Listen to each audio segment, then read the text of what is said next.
What is going on, listeners, viewers, however you're consuming this? My name is Greg Helbeck, and I'm a real estate investor. I've been doing this full time for 6 years now, and I've bought well over 100 houses. So my goal on this series of real estate lessons is to provide as much value as I possibly can through like a 6 to 10 minute video.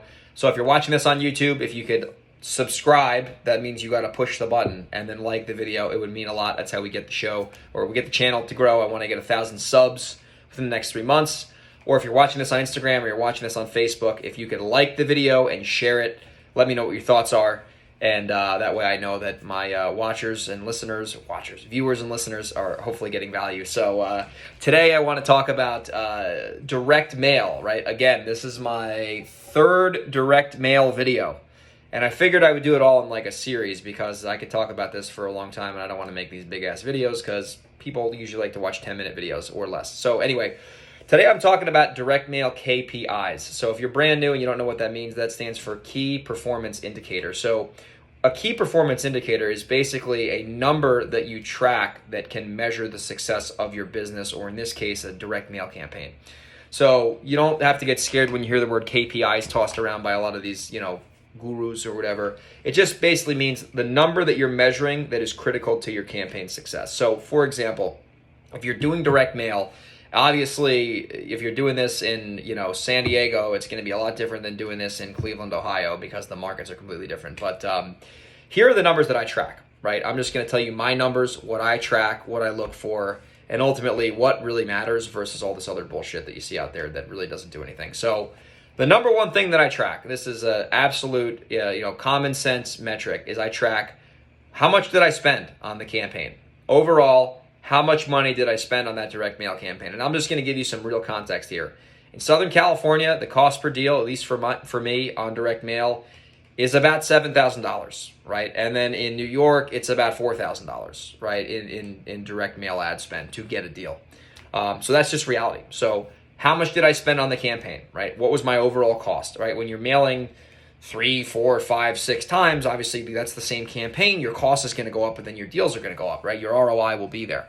So I track how much money did I spend. The second number I look at is how many mail units got sent, right? Out of the money I spent, right? The whatever thousands and thousands of dollars, how many actual, I like to use postcards went out into the mail. The third number all these numbers are important, but the third number that I look for is what was my response rate? What was the response rate? What was the percentage of people that called compared to the amount of units I sent? I'm going to say that again. What was the percentage of people that called compared to the amount of units that I sent? So to be honest with you, in our real estate investing business, in anyone's real estate investing business, an acceptable direct mail response rate, especially in the cuckoo markets, is like anywhere from 0.003% to 0.008%. So less than 1% response rate, right? You might think that's crazy, but it doesn't matter, because as long as it's making money and you're getting deals, who really gives a shit what the response rate is? And sometimes when you get these high response rates, it's because you sent some crazy marketing piece out there and all the sellers are telling you to go fuck yourself. So that can be a double-edged sword also. So what's my response rate? How many calls did I get? Out of those calls, how many of those calls were net leads? What do I mean by net leads? I mean like people who actually have a property and they intend to sell the property and they're not just going to waste your time. So spend, units, calls, net leads, and then out of the net leads, how many contracts got signed? And then out of those contracts that got signed, how many deals closed? Because you could sign 1 billion contracts and close 0. And then out of the deals that closed, how much money or equity did you make on the campaign? So sometimes when we're going to get rental properties, we can't measure return on cash because we have our cash in the deal. So we look for the return on equity. How much equity is in this investment property that we now own via direct mail advertising? So I'm going to go through those numbers one more time. And if you track these numbers in your business, I'm telling you right now, you will be able to steer the ship when you're doing direct mail. If you're going to do direct mail, you're not going to track the numbers like this, you're going to have a tough time because you're going to spin your wheels. You're not going to know why it's working, why it's not working.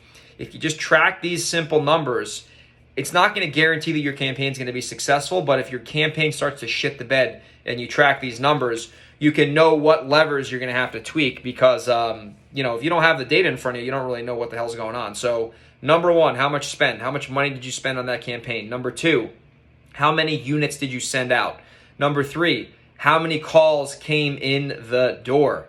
Number 4, how many net leads? How many of those calls were actual leads that you can potentially buy? How many contracts did you sign is the 5th one. How many signed contracts came from those leads from that mailing campaign? How many closings happened?